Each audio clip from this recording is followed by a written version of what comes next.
Goeiedag, good day, fellow South Africans and citizens of the world. And I'm talking about a very, very serious subject that's been swept under the carpet by the fake news in South Africa. You know I'm talking about. I'm talking about what is going on when it comes to conservation in South Africa. Now, in a couple of weeks' time on this channel, I'm going to be talking to a very controversial character called Ron Thomson again. I actually had Ron Thomson on a live stream here a couple of months ago. And he is for hunting. Hunting, in particular, elephant.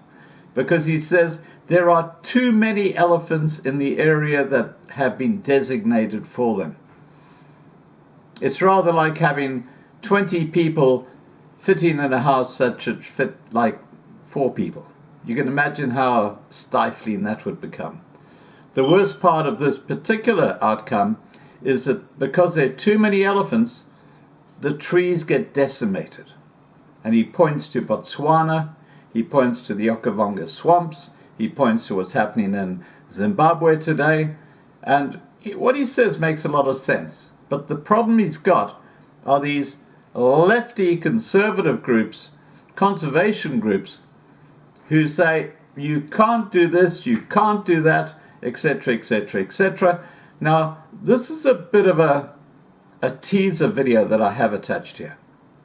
In fact, there are 2 of them. And in there you'll see how the black African population are being absolutely hammered by this decision by people who don't even live in South Africa to say that you can't go and hunt even though it's in the best interest of conservation, because the animal population within its boundaries cannot maintain itself. And what they're saying here, and this is the scary part, what these the leadership in these communities are saying is that, hey guys, if you don't let us hunt and get an income so that we can support our communities, you know what we're going to do? We're going to turn this land into farmland. We're going to have cattle all over the place, and all those wild animals, the elephants, the leopards, the lions, the buck, etc., etc., will be no more. This will be farmland. We'll be having cattle and grazing on here. It's a really, really diabolical situation. As I said, in a couple of weeks' time, I'm talking to Ron Thomson, who is a very controversial conservationist who completely concurs with the point of view you're going to see here. And he says it's in the interest of the future of not just the elephants, but the wildlife population around Africa. I'm going to leave it at that, because look, I'm not an expert. I'm just telling you what the experts are saying. And of course you got these loony lefties out there who are saying, nah, we know better. We know better. You know, the snowflakes who censor us on YouTube and places like that. I'm talking about the same group.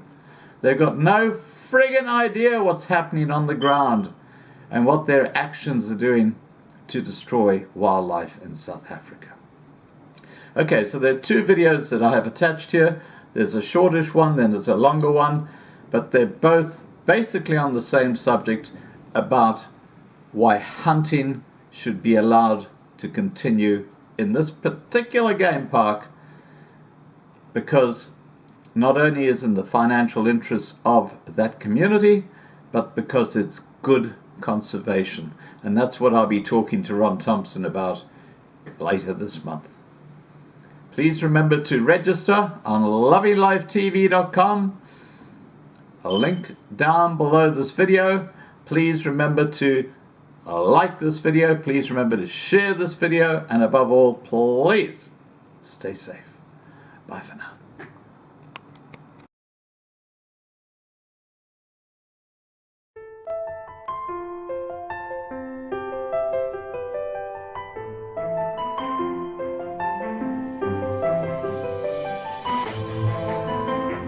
Most southern African rural communities, including South Africa's Limpopo province-based Makuya Hunting community, hunting revenue promotes wildlife and habitat conservation. It also reduces rural poverty. Sadly, the Makuya hunting culture faces local and foreign threats. In 2019, a Limpopo provincial government department that issues hunting licenses singled out Makuya and shockingly cancelled its hunting license without explanation. They cancel it without even explaining why they are cancelling it. Our community gets something from this hunting, which we are doing it every year, but once they cancel it, it's a problem. Esther Netsivongweni is Africa's only known black woman actively involved with hunting. She explains the Makuya hunting license cancellation losses and how she led the media and court fight to save their hunting culture. So I had to take food from my kids' table so that we can fight for this court. They arrested our hunting outfitter and who had to also pay his own lawyers because I was only supporting community lawyers. So we had two parts of the court. There was at the court at the magistrate level and also at the High Court in Polokwane. The High Court in Polokwane was for community, and at the magistrate level was for the hunting outfitter. And we fought it through until it was taken away out of the roll as null and void. What can we say? It suggests that we won the case. Come next hunting season, there will be no reason why the government cannot give us our hunting permits to continue hunting. We were given ears by international media groups who listened to us, and we believe that strategy really worked. We like hunting project too much around Makuya villages as we are benefiting more, because each and every year if we are hunting, we do receive more monies which can assist our communities to get some foods, clothes, to get into schools. So the hunting project, we like it to continue. We don't want it to be stopped, as we didn't see any other business which can compete with the hunting project. When we are doing hunting, remember, we are doing it in a sustainable way. We are not cutting trees. We are not cutting any grass. We are doing it in a sustainable way. We are preserving and conserving it so that our young sisters who are coming will be able to know the elephant, will be able to know the importance of the animal skin, will be able to know the importance of seeing impala. I am feeling sad because they are taking away our lessons, and that's take away our chances of getting jobs. I see there is no future if we don't have our lessons back. If the animal rights group continue deny us benefit, it will not help us. Strained relations with a provincial government agency.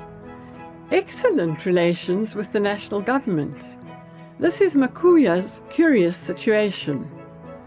This year, the National Department of Environment, Forest and Fisheries is releasing a grant for the construction of the Makuya Wildlife Training College, the Makuya Nature Reserve Conservation Project, and infrastructural development. Yes, our department, Limpopo, is giving us a very big problem. But the national department is supporting us. They are even giving us funds to renovate our camps, to do our roads. Yes, the government is bringing a wildlife college at Makuya, We are very happy about it, and it's going to help a lot of young people in terms of having a lot of understanding in wildlife, and also it's going to decrease the statistic of poaching, because now they will be having a more understanding about the importance of the animals. You know, the provincial government is always threatening us.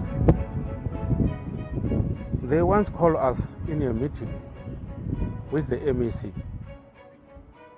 He was stressing the point that if we don't want to declare this park, they will never give us any permit to hunt. Doesn't make sense, because the people are claiming their land back, and we cannot, for now, give the land to the government again. Yes, we are appealing to the Department of Environment, Fishery, to intervene, because we don't want this land to go away from us. I think this park is one of the beautiful park here in South Africa, or even in Africa. So that is why we find officials wanted to take these parks to do their own businesses instead of supporting the community. So I'm appealing to the state president of South Africa. He knows very much about this industry of hunting, that we want our license back so that we can hunt, because most of the vulnerable people are getting jobs here. The ownership of natural wealth can be a blessing and a curse. Commercial forces are reportedly seeking to control and loot Makuya's rich natural resources. We once had some mining companies who mined coal near Makuya Nature Reserve. During their mining time, they realized that Makuya is rich with wildlife. Now they've mined, they are done, but they no longer want to leave our area because they want to get involved in the tourism business of the community. And they came in as a way of saying we want to fund these tourism projects. But later when they realized the Makuya Traditional Council leadership is so too powerful, they want the money to benefit the communities, they decided to start with the strategy of divide and rule. And they were paying people, I would like to believe, to strike against Chief Makuya and his leadership so that they can run away from these tourism projects, so that these big mining companies can benefit out of the Makuya tourism projects. The Western animal rights groups are said to have strong anti-wild trade influence over the UN International Wild Trade Regulating Agency, CITES. We have seen that at SADC region, including in South Africa, people are seriously suffering. They are suffocating, watching the hunting culture being taken away, with the powers, with the financial support that comes from the animal rights groups.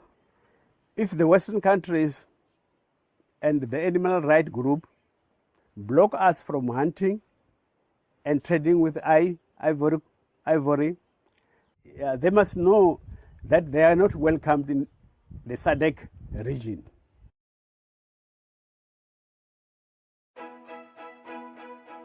Makuya invites wildlife-rich rural communities from the Southern African Development Community, also known as SADC, to join them in taking to the International Court of Justice the brave fight against the Western animal rights group's violation of Africans' constitutionally protected rights to hunt and benefit from the ivory trade. And we invite the SADC communities, including South African communities who have already approached us, to unite so that we can take this case against the animal rights groups at the CITES level, at international level, at United Nations level. We at SADC region, we are aware that our governments have protected the ivory stockpiles for years and years. We were really nearly broken down when we heard that the Kenya ivory stockpile has been burnt down. We want to take this fight at CITES level, and we will be united more than before for us to be able to be allowed at our government level to be able to sell our ivory stockpiles. The COVID-19 pandemic hit, and cash-strapped Africans wished to use the wild trade revenue to conserve the continent's iconic species and habitats. The last option is to show the world how the Western animal rights groups influenced wild trade bans and taught Africans to convert national parks into crop and mining fields. Should we take the fight to the level of the CITES level, the United Nations, and we fail, and we take our fight to the International Court of Justice and we fail, we as the SADC communities will be left with no choice but to come back and unite with our communities and ensure that we change all our national parks, all our reserves to crop farming and also to cattle and goat farming, because that's where we will be making some kind of livelihoods for our people.